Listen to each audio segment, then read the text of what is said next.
Hello, welcome everyone. We've got another Investor Stream Live today, a very special one with Fabrice Grinda. Fabrice is the founder of, or was the founder of OLX Labs, and he's the founder of FJ Lab. I'm sorry, was the co-founder of OLX, now is the founder of FJ Labs. Fabrice, thank you so much for joining us today. Thank you for having me. Fabrice, we're going to be talking about scaling as an angel investor, but I'd love to get a little bit of your background, how you became an entrepreneur and how that led you into angel investing, just to set some context for our viewers today. Sure. I think the entrepreneurship thing evolved from my hobbies. When I was 10 in 1984, I got my first PC and I started immediately programming, and I built a BBS in the 1980s, way before it was cool.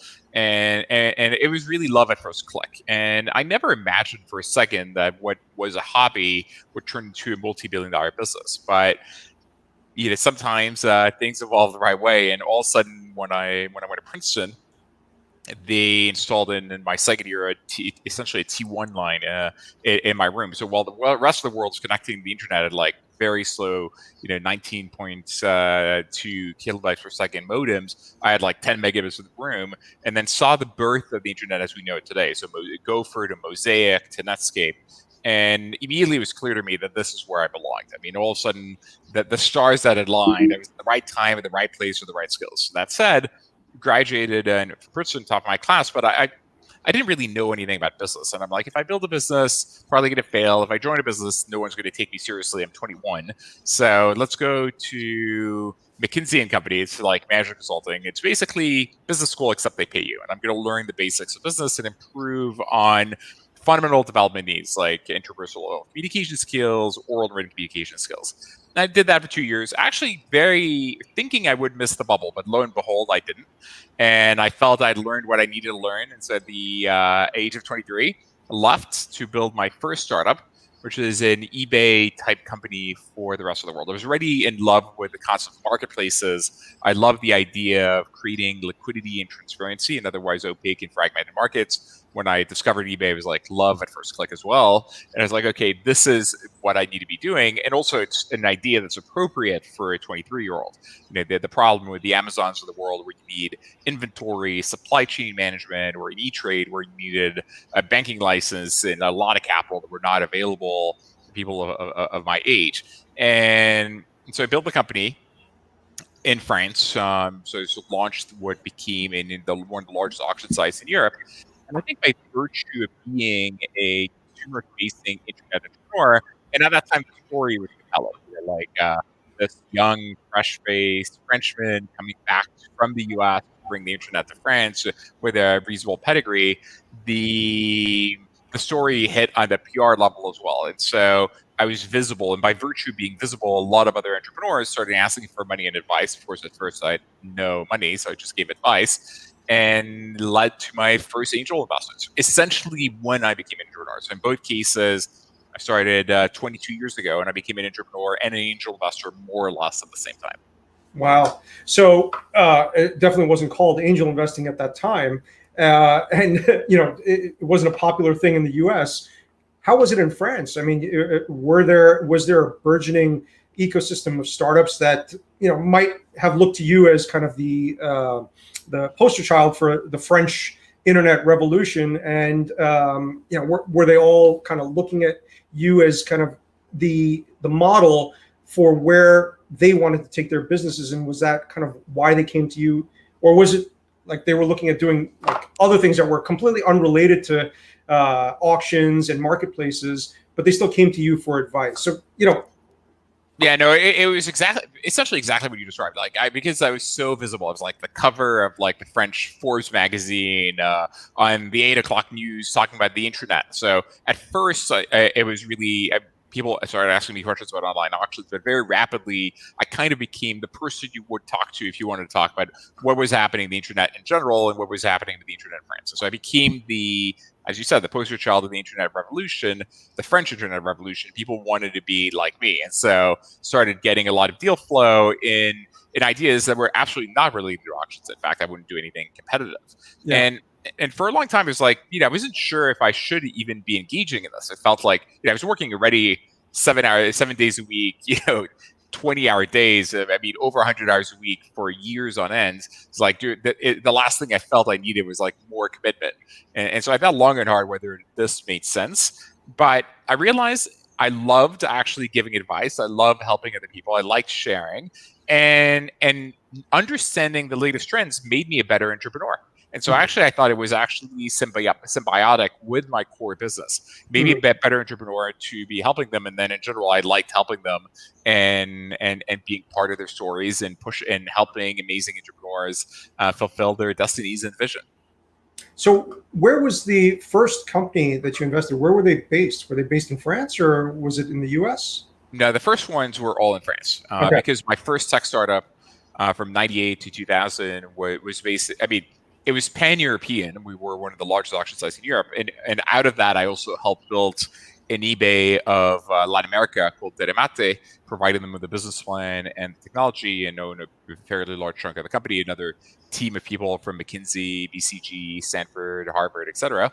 And frankly, out of that, ended up meeting in India, Avi and Sophia, who built Bazi. And we also provided them technology, which they didn't use, to go and build Bazi, which ultimately became eBay India. Okay. So even though I had a global footprint in a way, from an operating perspective, the deal flow and the visibility was really in France. And so all my first investments were in France. And it was I invested in a little bit of a city search equivalent for France. There was a company that became it was an online recommendation engine that became an online marketing agency. There was a half.com. I don't know if you remember that. Of course. Price transaction site for France, and a number of these. And what's interesting is, so I made these first 7 investments between 98 and 2000. In 2001, after the bubble, or I think I made 8 investments. One of them immediately failed. It was Pets.com of France. It had the exact same destiny as Pets.com. So immediate failure, and the failures come before the successes in angel investing, because it's way faster and easier to fail than it is to succeed. And so the company failed pretty rapidly.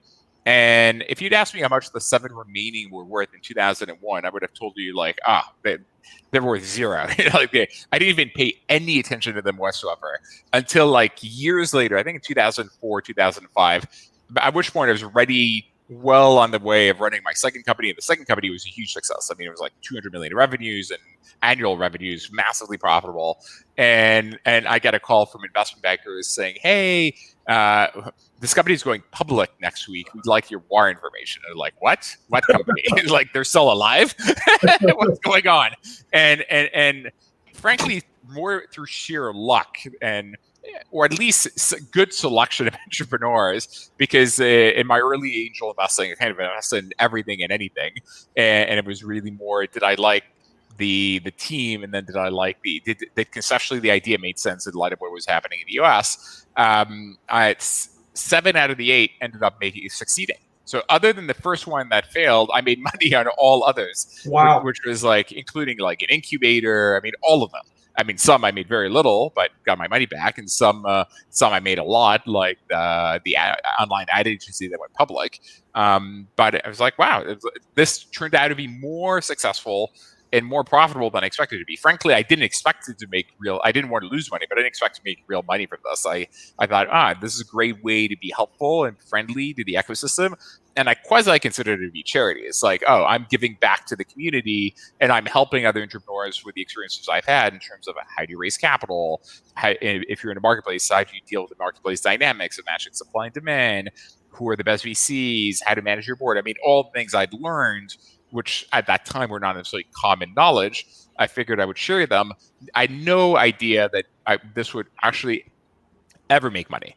But the reality is I also had no money from 2001 to 2005. When my last company, when I sold the first company, the company's stock of the company that bought us promptly fell 99.98% from, I think, 10 billion to 30 million. During the period of my lockup, everything went down to 0. Now, the funny story is, if I had held 10 years later, the company was actually ultimately bought for 1.8 billion. So they actually made it. They went 10 billion to 30 million and 1.8 billion. And they were actually bought by the same company that ended up buying my 2 companies later, OLX, Naspers, which is a small world story. But I needed the cash to go and build the next company. And so I made like 700K out of the first startup, which, given that I invested 300K of my personal money, was not a huge return. And I invested every last penny of that in the next company. And because no venture capital was available in 2001, it was like the nuclear winter. I mean, I'd gone from a period in 99, 2000 where VCs I not talked to would fax me committed binding term sheets, which is completely mind-boggling and crazy when you think about it. That's a bubble. To a world where, despite the fact that I had an idea that I think made a lot of sense, I knew how to execute it. I invested essentially every last penny of my personal money. I borrowed $100,000 on my credit cards. I couldn't raise $1 for the life of me from 2001 to 2003, and had to make it the hard way. I mean, ultimately missing payroll 27 times, living in New York, sleeping in the couch in the office. Couldn't even afford coffee. I lived off ramen noodles for 2.5 years. So during the time period, I did not actually make a single angel investment. Right. But then managed to grab victory from the jaws of defeat by finally becoming profitable. And I was on August 16, 2003 on my second company, Zingy. And then it became a rocket ship. We went from $1 million in revenues in 2002 to 5 in 2003 to 50 in 2004 to 200 in 2005. And given there was a business I didn't particularly love, and I thought the margins would be compressed, I sold it a bit early. But as I'd learned in the last crises, a bit better too soon than too late, and better for cash than for stock. So I sold it for $80 million in cash in June of 2004. But didn't really start angel investing again because I was so busy. At that time, the company was like on a straight tear all the way to the moon. And so we went from like 20 people to 50 people to 100 people to 150 people, all that in the pace of like 9 months. And so it was working day and night to make it happen. And I started having a bit more time when the company got big enough that I had a great CFO, a COO, we were structured properly. And when I realized, this is not where I want to be, and I'd rather be building marketplaces, and started thinking of doing OLX. And so I left in November 2005 to basically go start OLX. And at that point in time, I started becoming more open again to angel investing, especially since I'd made like $27 million after tax. I owned 53% of the last company, so it was like 43 million of the 80 million. But then you pay taxes to Uncle Sam; he needs his pound of flesh. And so, and I think with that money, I bought 2 tennis rackets and an Xbox and a TV, and that was it. So I still lived in my tiny studio apartment in New York. Nothing had changed. So I was like, okay, should there be opportunities to angel invest in things that are interesting? Why not?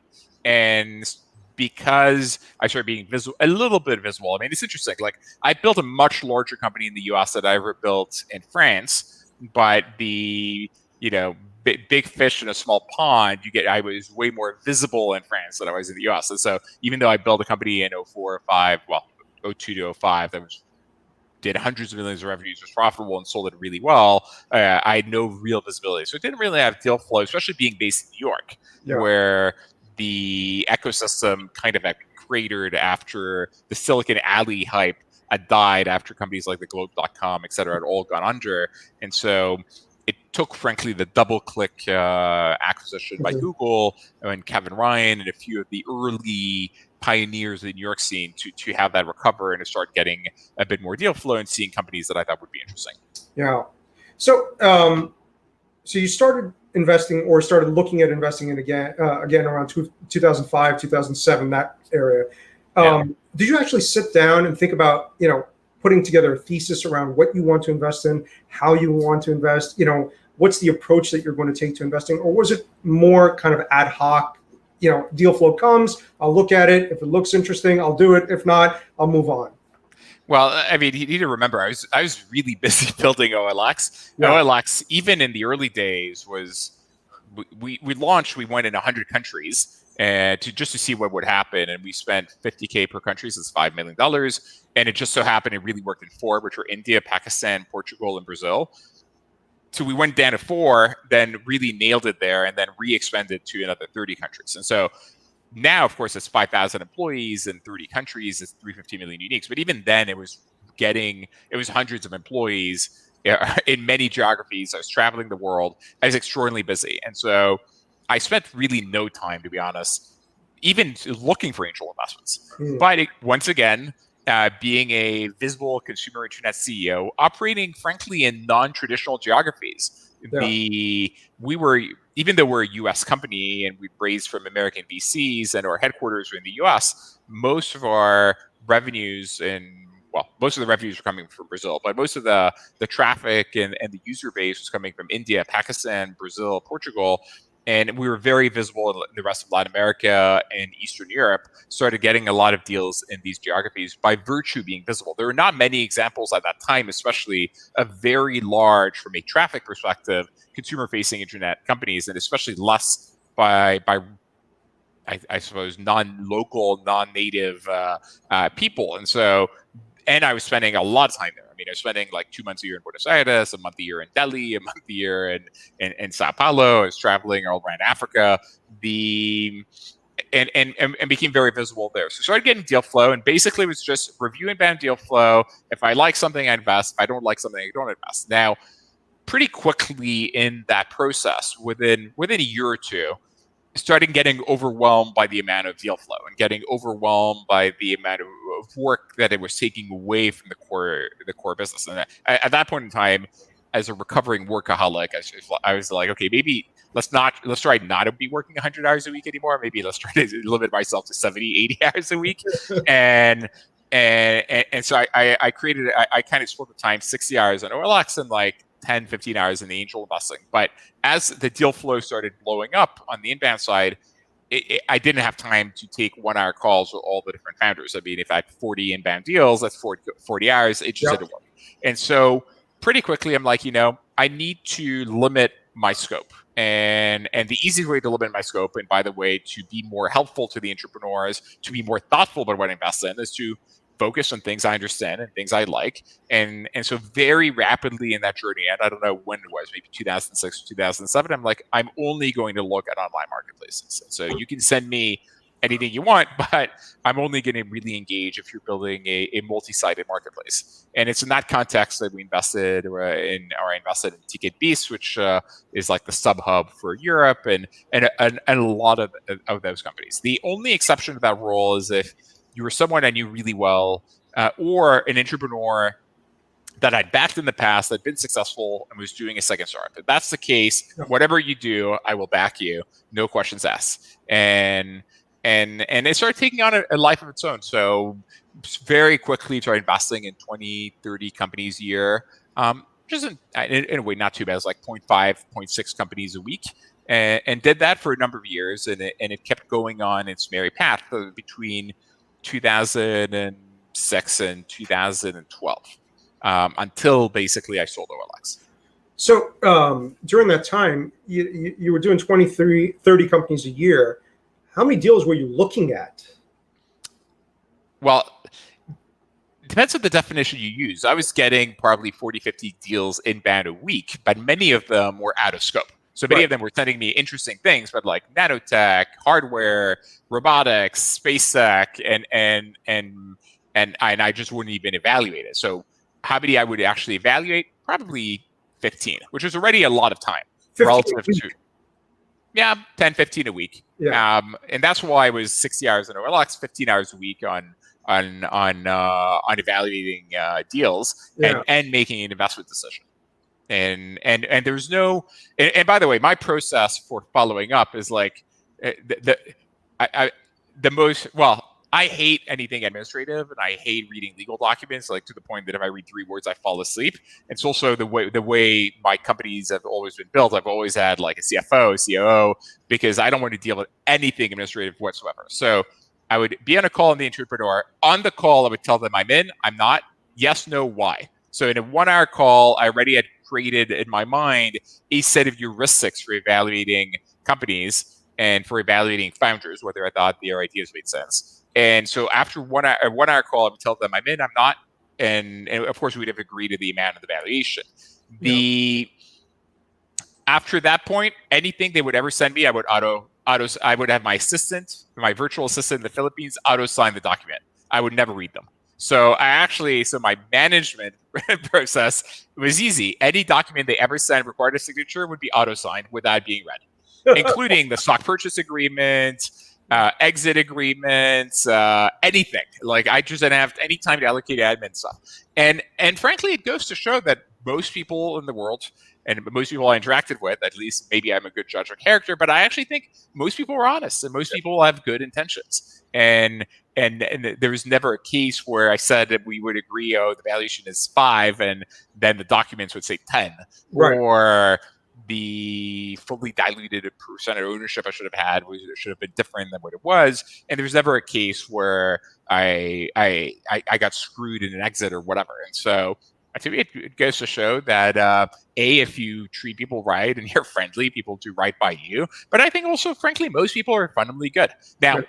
I don't do that anymore. I wish I could do that, by the way. But when you are a custodian of other people's money, you can't just auto-sign documents, which is why, in a way, there's FJ Labs and a real team and a real structure. Not to mention that there's a lot more deal flow and a lot more work. And so I'm very happy to now be surrounded by an amazing team of collaborators. Yeah. During that time when you were doing 20, 30 investments a year, how much time were you spending engaging with the entrepreneurs that you had invested in?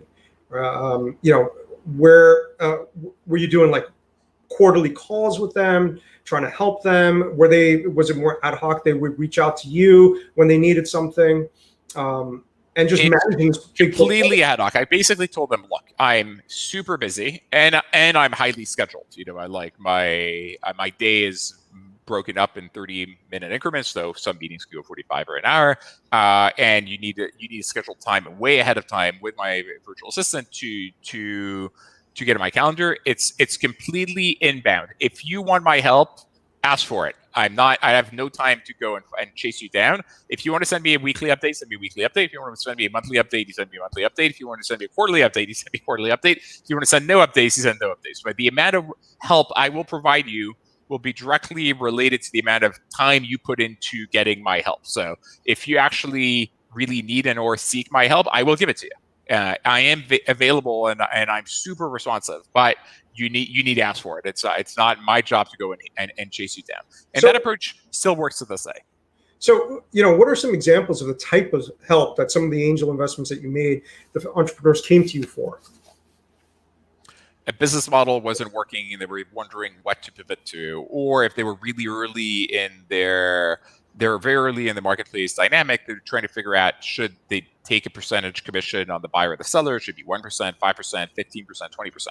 And because I've done this and seen this so many times, I could show them how to do an analysis of the elasticity of demand, elasticity of supply, and you want to take your commission on the more elastic part of this of the curve, and you want to take it on, but you have to see how elastic it is and how inelastic it is. Of course, the more elastic it is, the higher the rate you could take. And so, a lot of it, I suppose, from this perspective, like institutional knowledge of how you build design marketplaces is one thing they wanted, especially if they needed a pivot. The other thing that I really helped is fundraising. Because I've raised a lot of venture capital from a lot of VCs over the years, and I've done right by most of them. I have these good relationships, and so when they were looking to raise the next round, it was rather easy, and frankly, from a value add for them, time cost for me, it was a massive win-win, because it would literally take 1 minute to draft email saying, hey, whatever, X VC at this VC, I'm an investor of this firm. They're amazing. They're going out for the next round. Would you want an intro? And here's enough information about them for you to make a decision. Would you want an intro? And obviously double opt-in, never a direct intro. And the conversion rate of those types of emails, if you're well thought through, as to introducing the right company, the right investor at the right stage, at the right time, it's like 95%. And so the entrepreneurs would love it because they'd get intros to VCs that were highly qualified and that were the best VCs in the business. And the VCs would love it because they get differentiated, filtered deal flow. And that would take very little time for me. So it's like win. And so that's one of the things I used to allocate a lot of my time doing. And frankly, it's one of the main value propositions today. Today at FJ Labs, think of the other traditional venture capitalists. These days, they have billions under management. When you have billions under management, your fee structure allows you to have a platform team where you have like headhunters, recruiters, psychologists, coaches, etc. If you're essentially managing, you know, your capital plus some capital from a few strategic family offices, and you're small at seed, we can't afford that. I mean, currently we're not even profitable in our fee structure. Like I'm not paying myself, my partner's not paying himself, we're not reimbursing our expenses, and we're barely breaking even on our underlying cost structure. So we can't do all these. So we're like, okay, what is it that should be our main value proposition beyond thinking through marketplace dynamics and frankly fundraising, especially given that we're not leading. So we're unbiased. We just want you to have the best investor possible to get you to the next stage at the best price possible. We're not we don't have an inherent bad view or perspective where the price should be, and we're not trying to write a big check to get more ownership, et cetera. So as a result, helping people fundraise is one of our fundamental value proposition, which frankly came out of what I was doing as an angel, which is true of everything that FJ Labs is today. It's an outgrowth of what my angel investing activities were back then. Yeah. So, let's fast forward to let's say 2014, 2015. You've got over 100 companies that you've invested in at this point. Some of them have done quite well. Some of them probably have shut down.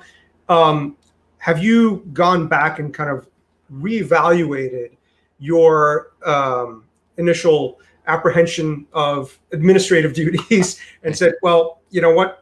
This is a lot of stuff. There's a lot of legal paperwork around here. I need to pay a little bit more attention to this so that I can continue scaling this and keep doing more. Or was it like, hey, it's working fine as it is, and a lot of the deal flow that's coming to you presumably was also filtered in through references that people that you knew very well, so you didn't have to worry about it as much? So it happened a little bit differently. So first of all, one of the partners or co-founders of the eBay of Latin America that I helped found back in the 90s was also an active and successful angel investor. And my co-CEO at OLX, who had been the CEO of that site, reintroduced me to him in like the late 2000s. And we decided to pool our angel investing together in terms of like reviewing deal flow.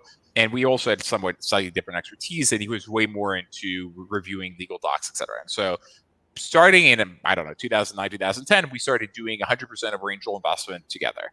And the next big decision point became the end of 2012. So I sold OLX in 2010, and I stayed for 3 years. And in late 2012, I left OLX and started thinking through what to do next. And I laid out and I actually published the blog post on all the decision framework of what I could be doing then. And I had a lot of ideas. I tried to buy Craigslist, or offer to run them. I thought of launching different types of companies. And one of the ideas was raising a venture fund. And in fact, at that point in time, we went out and failed to raise a venture fund despite our extraordinary success. So historically, we've made money in 50% of the companies we've invested in that exited, and we've lost on 50%, with an average of 62% IR and about a 4x on a net realized basis. So we thought, oh, these numbers are fantastic. People were going to throw money at us, and it wasn't the case. Partly because I'd already codified, or the approach we were taking to angel investing was very different from the way most VCs operate. I mean, first of all, we're seeing a lot of deal flow. We're investing in a lot of companies, and so much more diversified portfolio or fund than most people would pursue, though I think it is the right strategy. We'll talk about why in a minute. And I've been approached by a young entrepreneur who's thinking through building a company. I don't remember exactly when, but I think like 2010 or 2011. He was at Harvard. He had built a company. He had essentially stalked me and stalked himself into a meeting with me, during which I told him, like, I mean, literally, he was like emailing me like, I need to meet you, and I'm like, no. And one day he's like, I'm at the door of your office. Why don't we grab coffee? And I thought, if I meet him, maybe he'll leave me alone afterwards, which of course never happens that way. But this was a good stalking experience. He gave me his pitch. I told him it was horrible. He should just return the $500K he'd raised to his investors and be done with it. And I got an email from him the next day saying, hey, you're the only person who's been actually honest with me about the validity of my idea. It was like a horrible chat roulette type clone. And but I talked to my investors. They said I could keep the money, and now I just need to find an idea to go build with it. So why don't we go and build this company together, or think through ideas together? And I'm like, no, I don't have time. And so I kept pushing him away, and he finally sent me a check for $5,000. He's like, "I'll pay you $5,000 a month to work for you." And that's while I was running OLX. I was super busy, and I'm like, "Look, okay, keep your money. Just follow me around if you want, and follow me on my investment calls, and let's see if you can help me filter a lot of the inbound deal flow." Because at that point, I was really being overwhelmed by the fire hose of 40, 50 deals a week.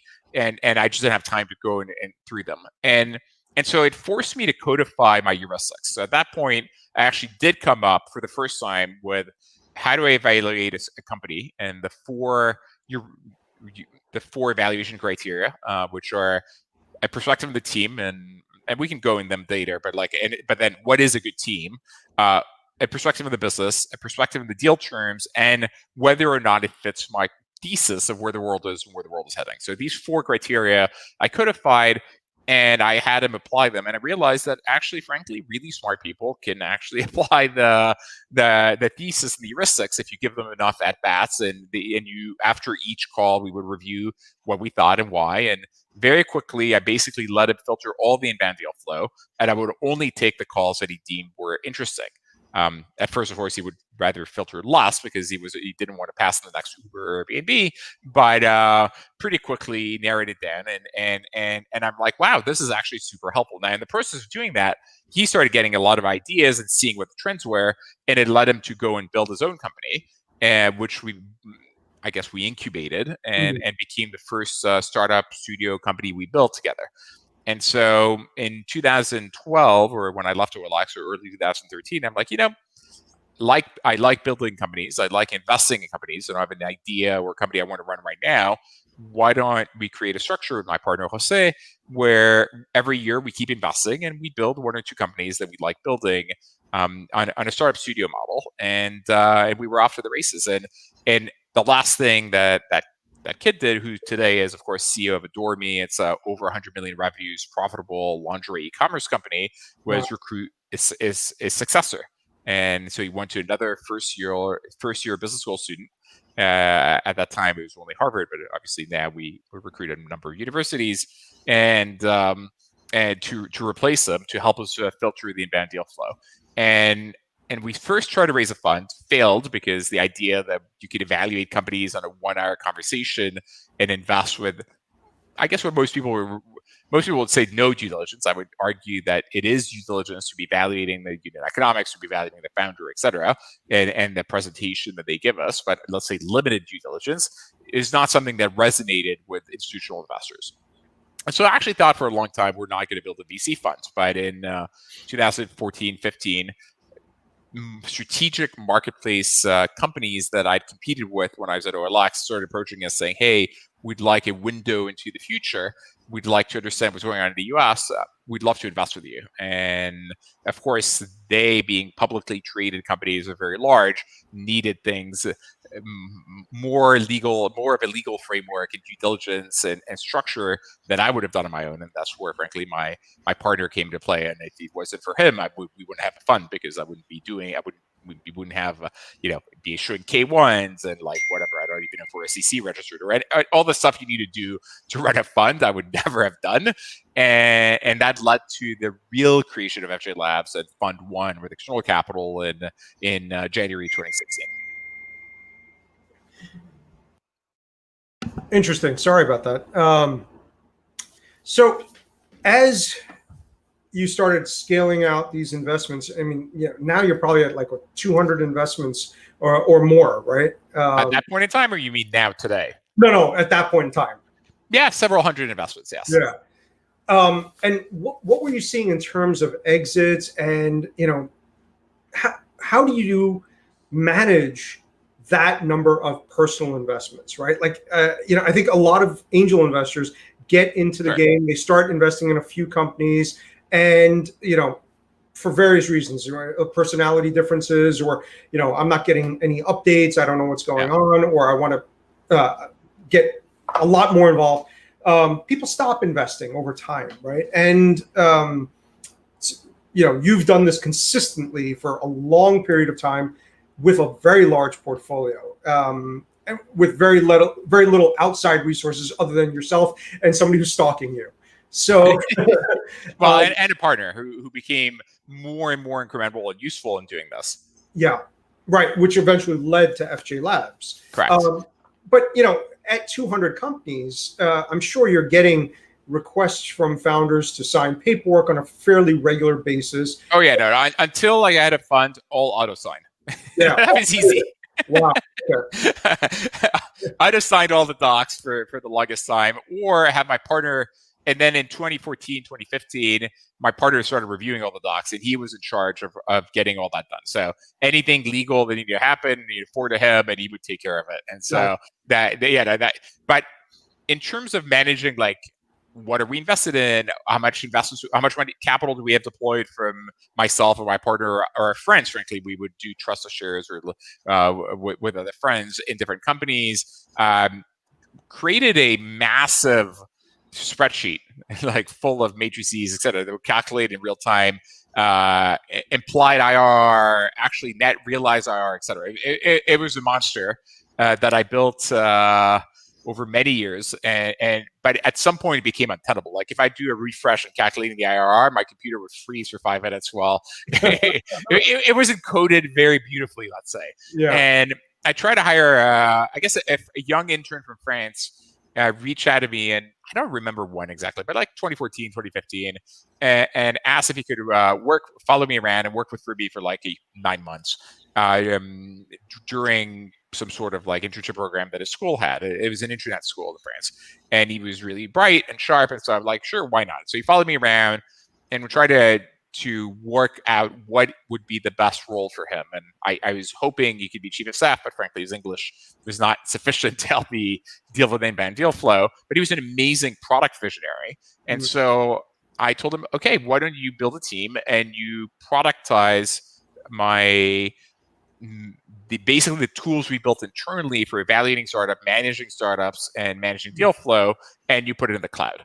And he built it, and when we were done, and we thought it was just going to be a tool for us, he's like, hey, do you mind if I build a business out of that? I'm like, I'm not sure that's a big business, but if you want to, why not? You can own all the IP, et cetera, and go for it.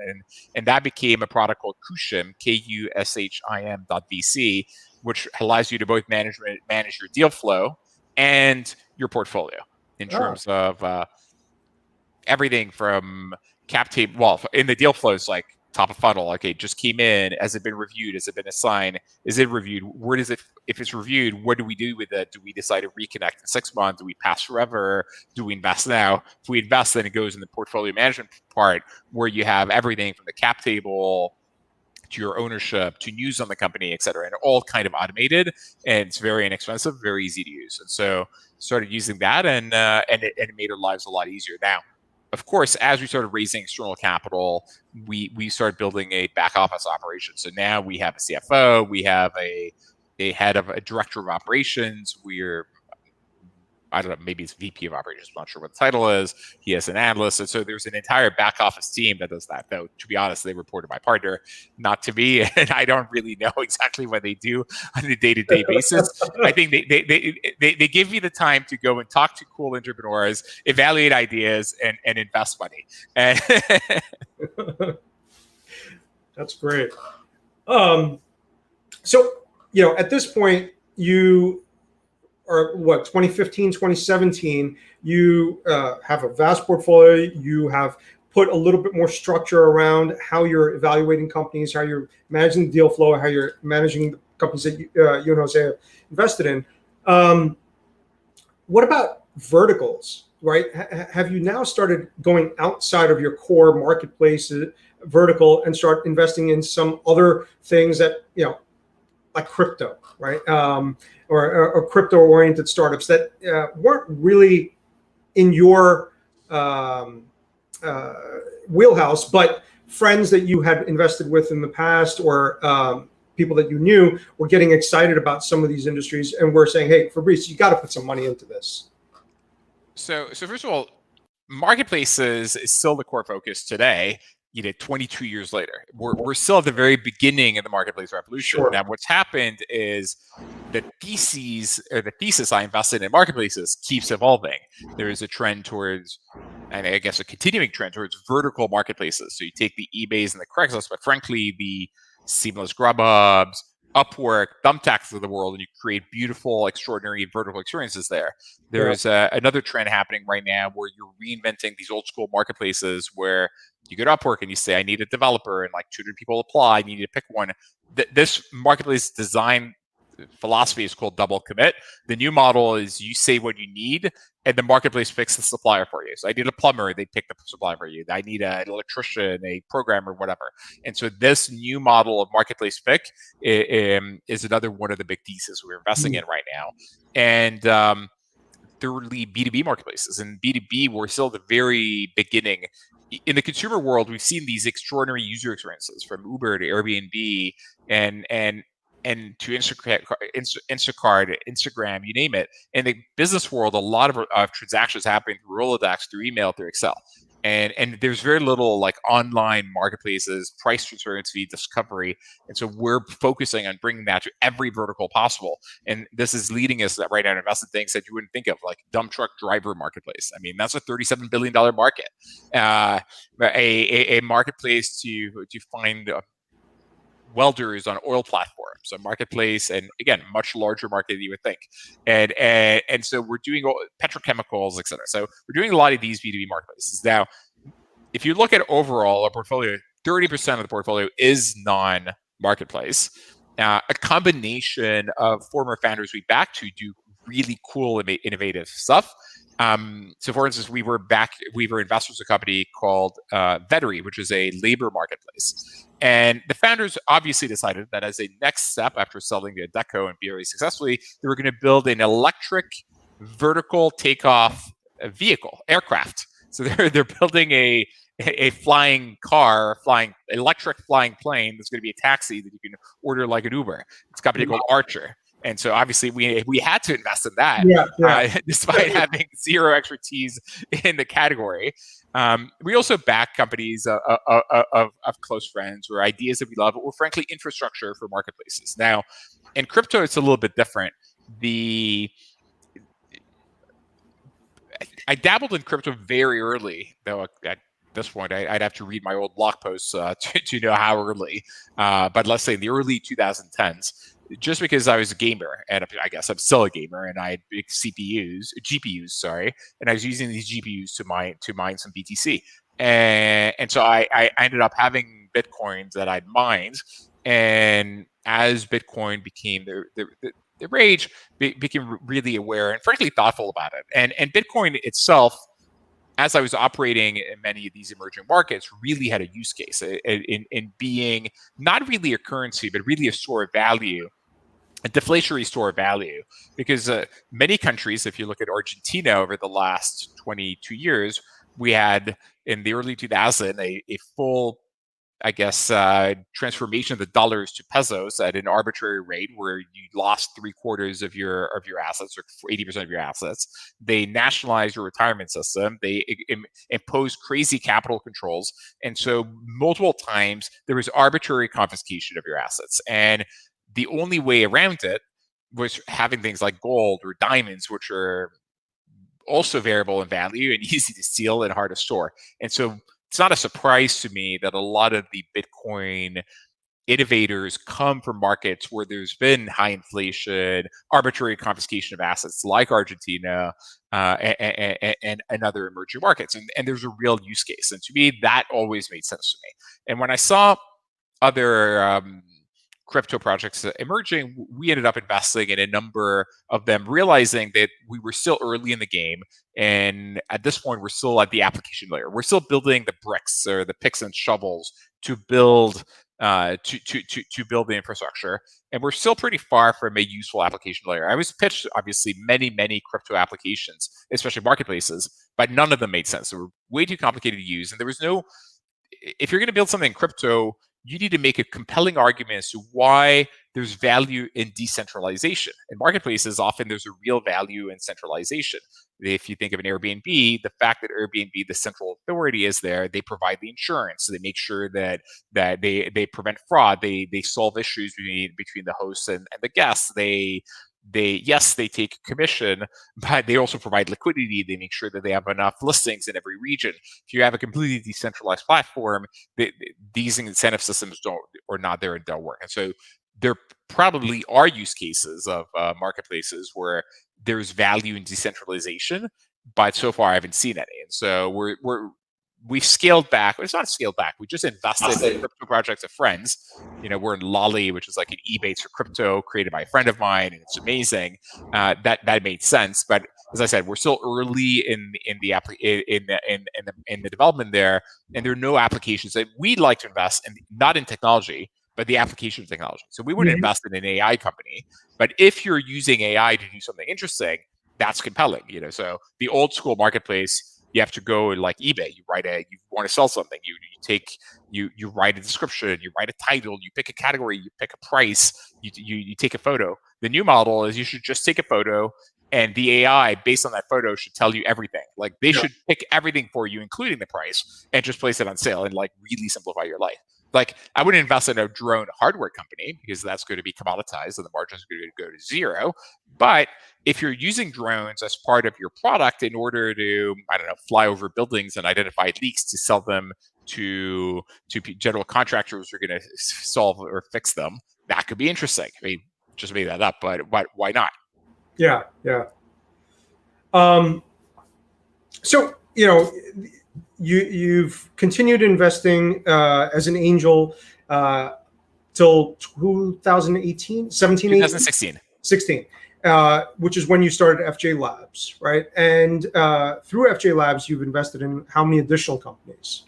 A couple of hundred? Probably been averaging 120 a year or so. We did 124 last year, 128 the year before, but that includes the follow-ons. And so it's like 80, 90 new investments a year and like 20, 30 follow-ons, but also 20, 30 exits every year.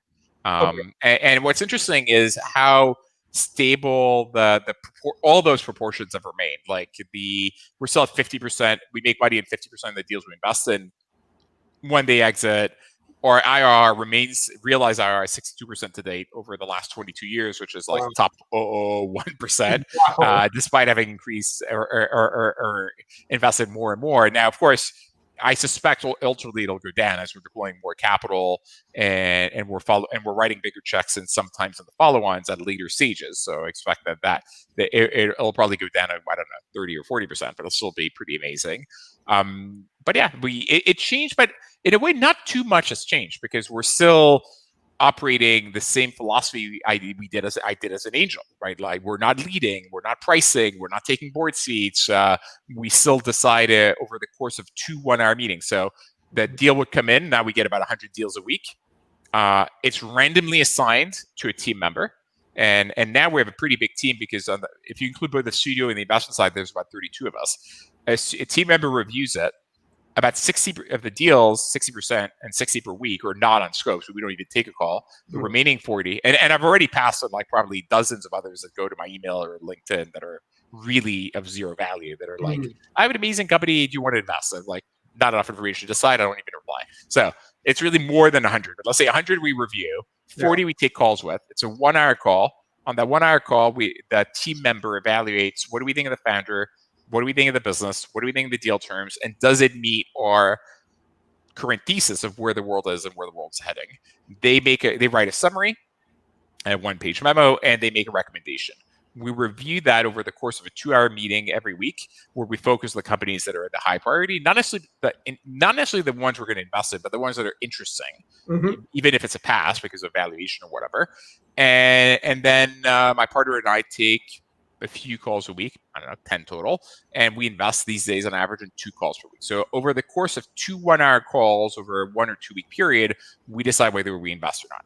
And again, no board seats, no minimum ownership requirements, so we still really much act like angels. And so it's really the extension of what was originally our angel investing activities that has just scaled up. And these days we're deploying like 53 million a year. So it's about 400K invested in 128 companies. But it's really a range. So, or typical pre-seed check size is 220K, or typical seed check size is 390K, or typical I don't remember, but like 500. I posted what they are. We have set sizes per round or per stage, but we're also not like a traditional VC. I don't have any minimum ownership requirement, and frankly, if the round is full and I usually would invest 390, but you only have 100, I'll take the 100. Like it's fun to be part of the adventure. You'd rather be in a good company than not be in it. Yeah, I mean, and does it probably make sense from a time allocation capital? Like if you're deploying that little capital at the end of the day, will it move the needle? Probably not. But if you meet amazing people and amazing companies, and you want to be part of their stories, and so you go for it, and the rest is not really that important. I want to shift gears real quick and ask you what your thoughts are about the whole AngelList syndicate model and AngelList funds model for angels, people that are starting to invest, people that are or have been investing for some time and thinking about starting up their own syndicates. What are your thoughts? What I like about it is it democratizes access to angel investing,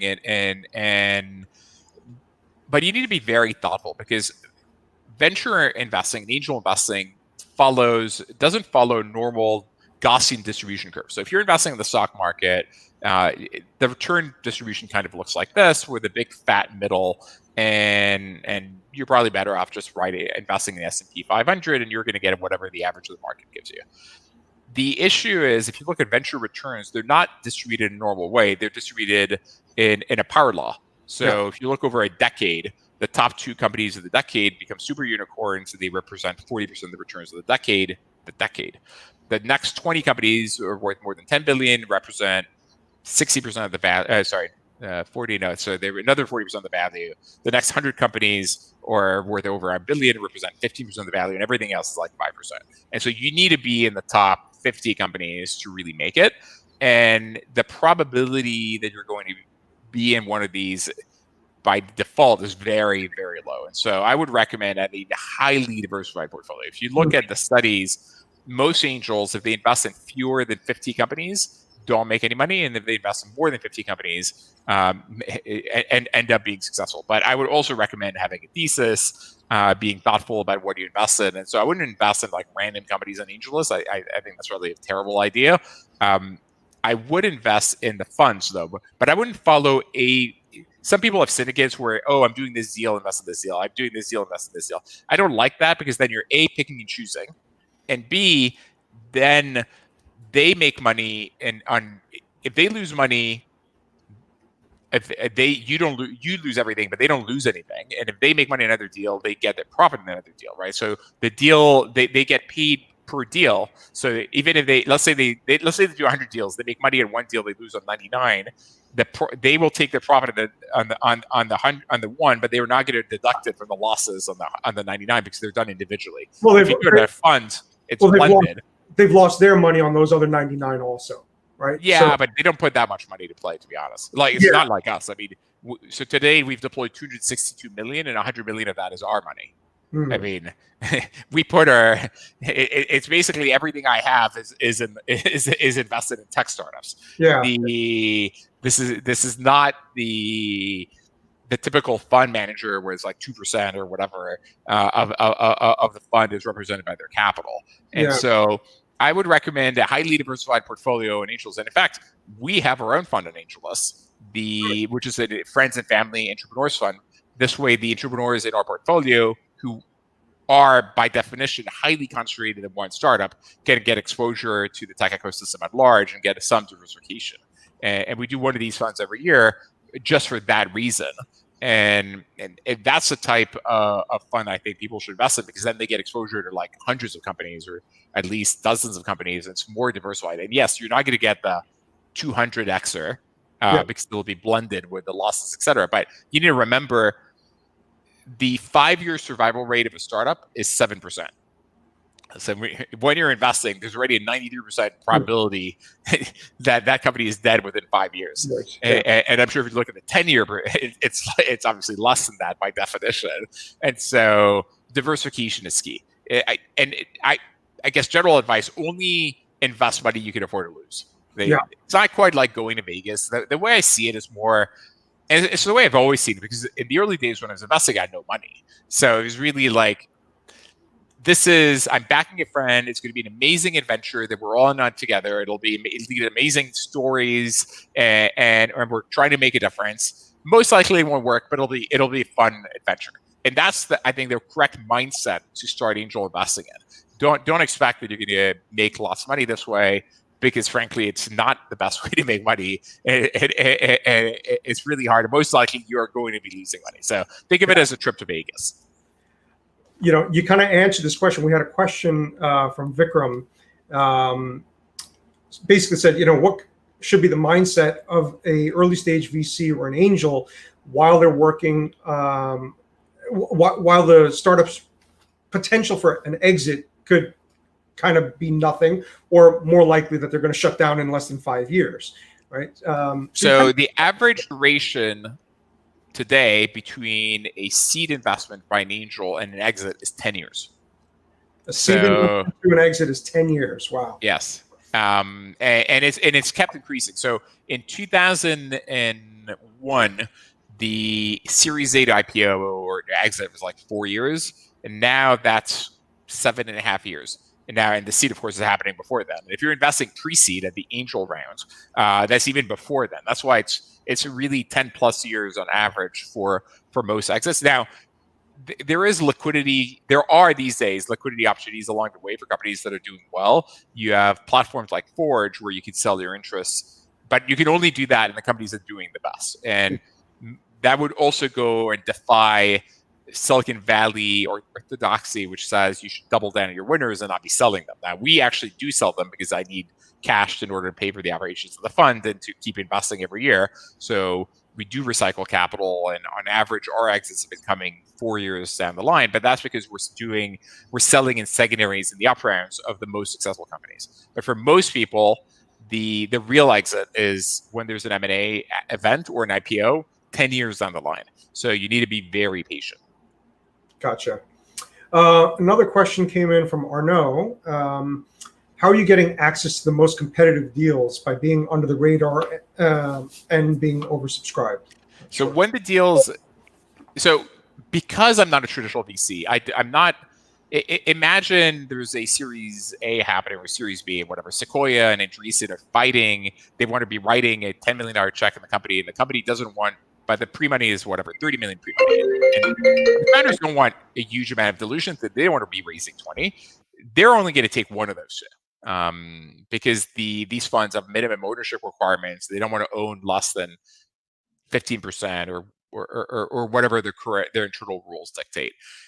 The thing is, I don't have a minimum ownership requirement. I don't want to be writing a big check. And these VCs actually typically love me because if it's a marketplace, they want my perspective. Do I think this is a great idea? How can I be helpful to them? And I'm only writing a 500K check. And so next to their 10 million allocation is nothing. So I see myself as a helpful friend to the VCs, not as a competitor.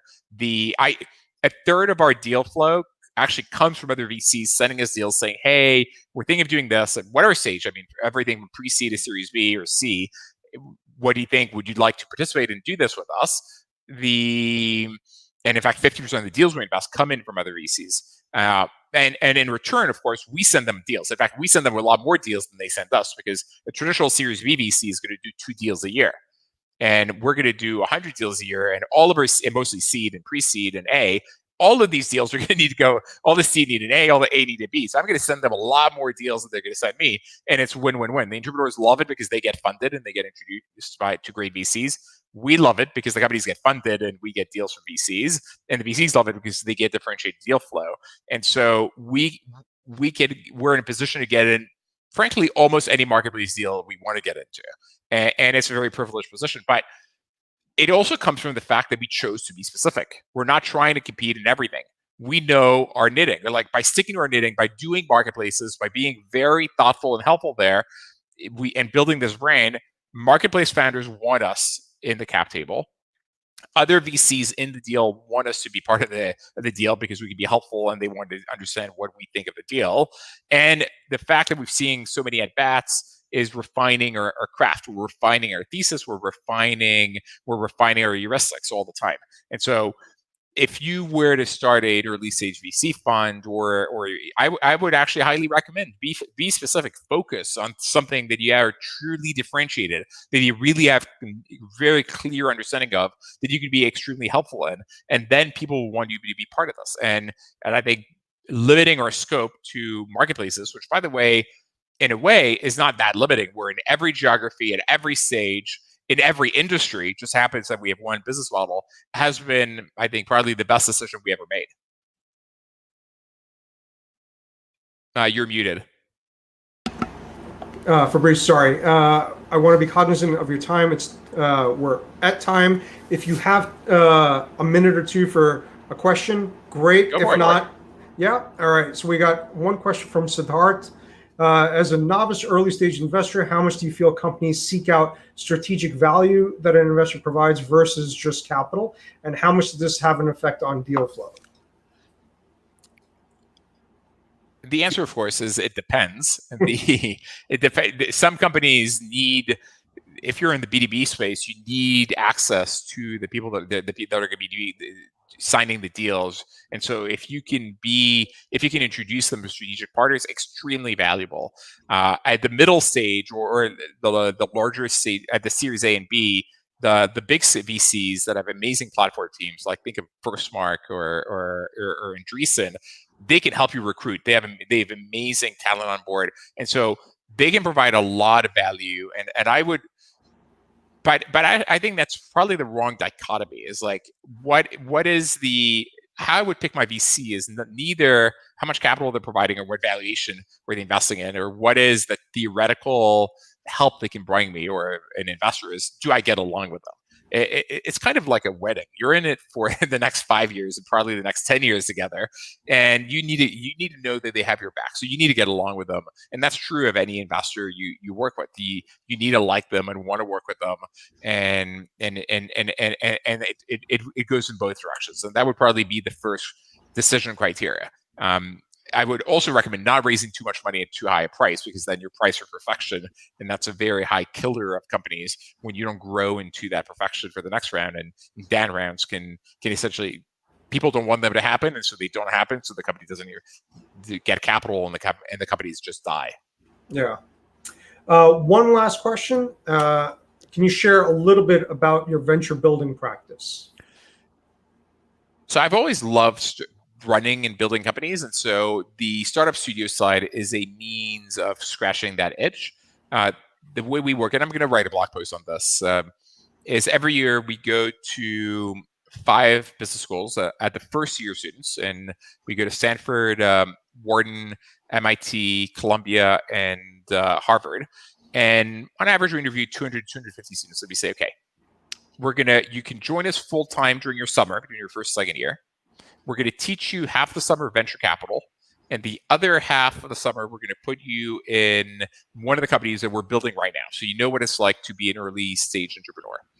In your second year, you're going to work with us part-time, 15, 20 hours a week. You're going to review all the inbound deal flow. Now, at that point, you've already been trained. You can help us filter all that fire hose of deals we get every week, and you can help us recruit the next batch. And when you graduate, you become entrepreneurs in residence, where you're paid full-time at a full salary to look for ideas for us to build together. And usually we do 2 brainstorm sessions every week. In fact, we're doing one every year, one in August, one in February, usually at my place in Turks and Caicos. So the entire team comes down, and we come up with 100 ideas every time that don't exist that we think should exist in the world. Then we order them in terms of which ones we think are the most compelling. Then the founders who are a good match for these ideas go and do deep dives on them, like hundreds of interviews, lending page analysis, unit economic testing, to competitive analysis to decide whether or not there's an idea we like. And usually somewhere between graduation and 2 years later, we find an idea that we want to build together. And there we have a very standard deal where the founding team and their employees get 65% of the company.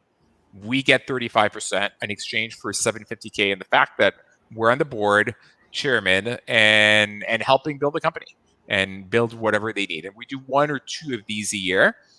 We also commit the next 2 million at either a 10 million post-money valuation or at market if you can get better deals and deal terms. And so if you want for the first 2.75 million, which frankly the first few years of funding, you don't need to go raise any external capital, and you can get going at frankly what are the most generous terms out there in the studio model. Now, of course, we only do marketplaces in the US, so it's one of the limiting factors. And the reason why business school for evaluation is frankly, it's just an easier, people have been pre-filtered. So it's an easier way to get candidates that have been pre-filtered.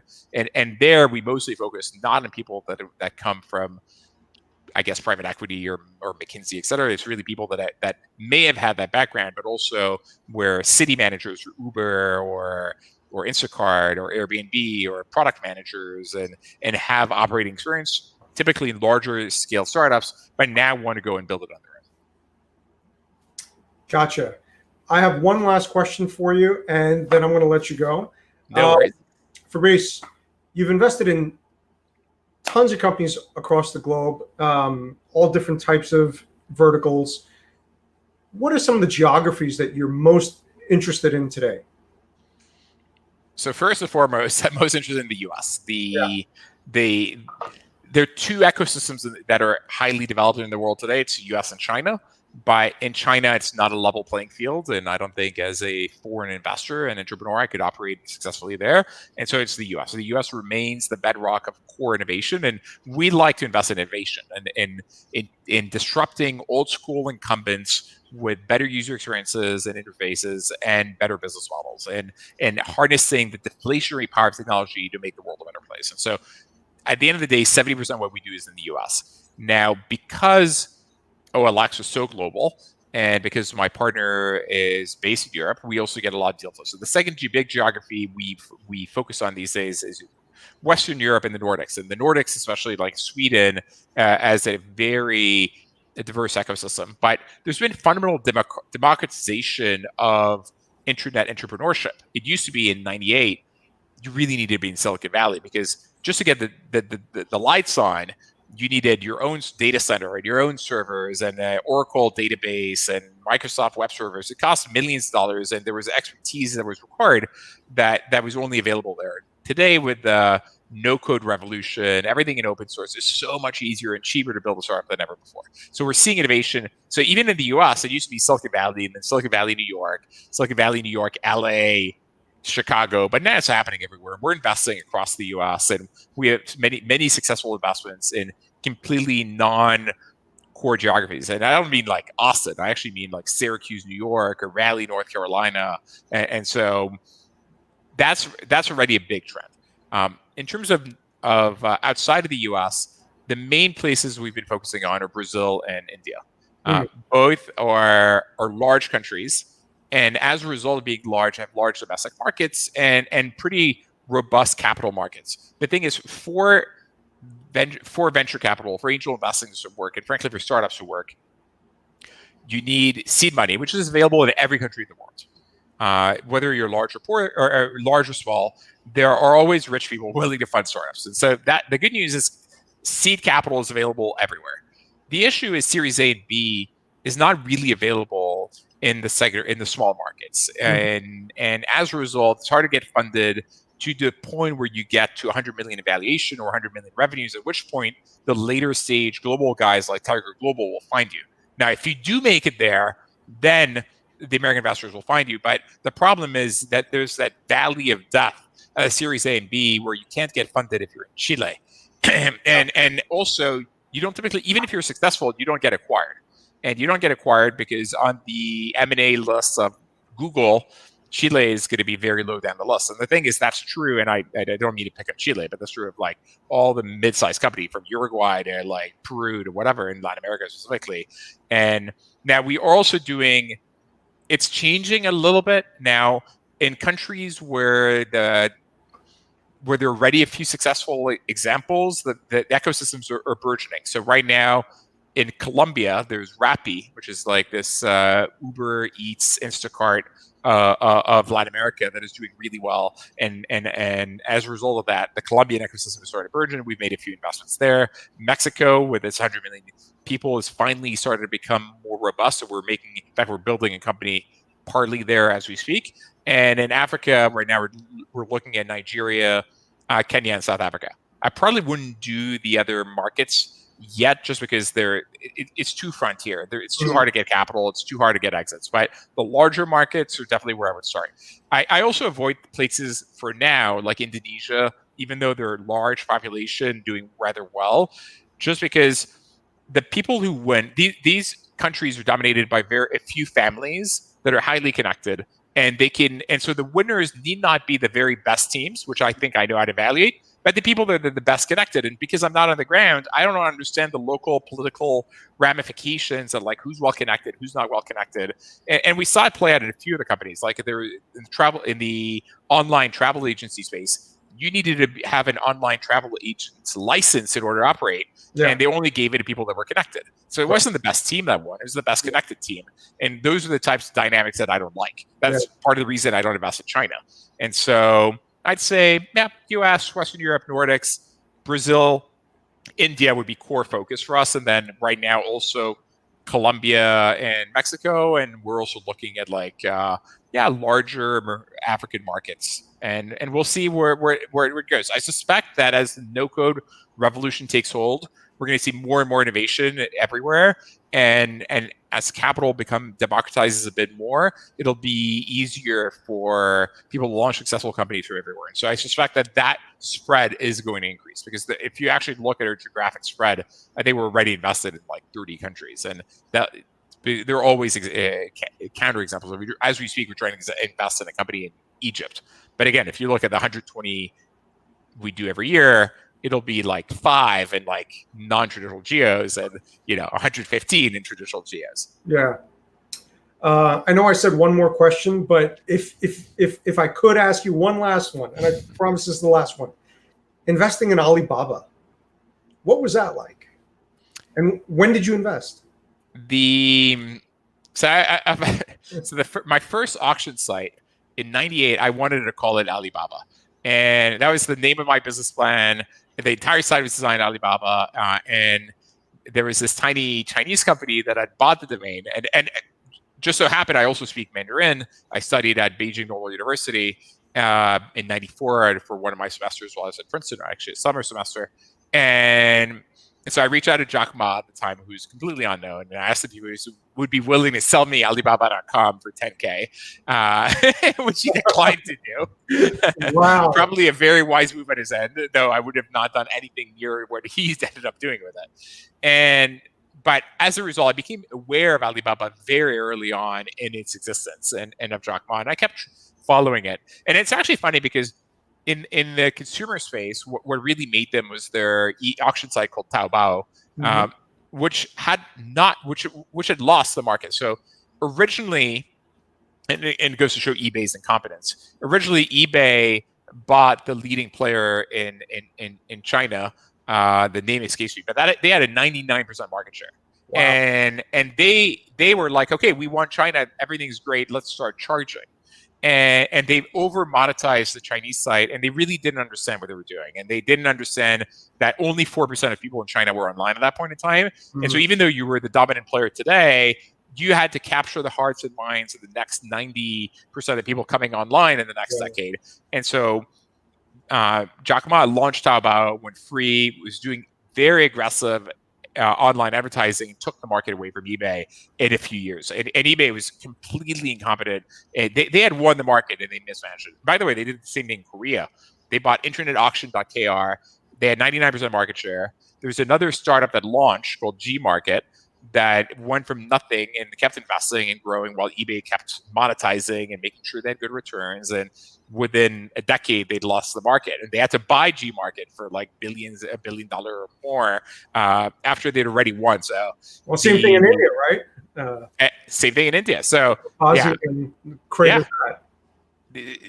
Well, in India, they didn't buy. Yeah, slightly different, but it was way worse, I think, there because they had 99% market share in China and in Korea and lost the markets by sheer incompetence and I think not paying much attention to it.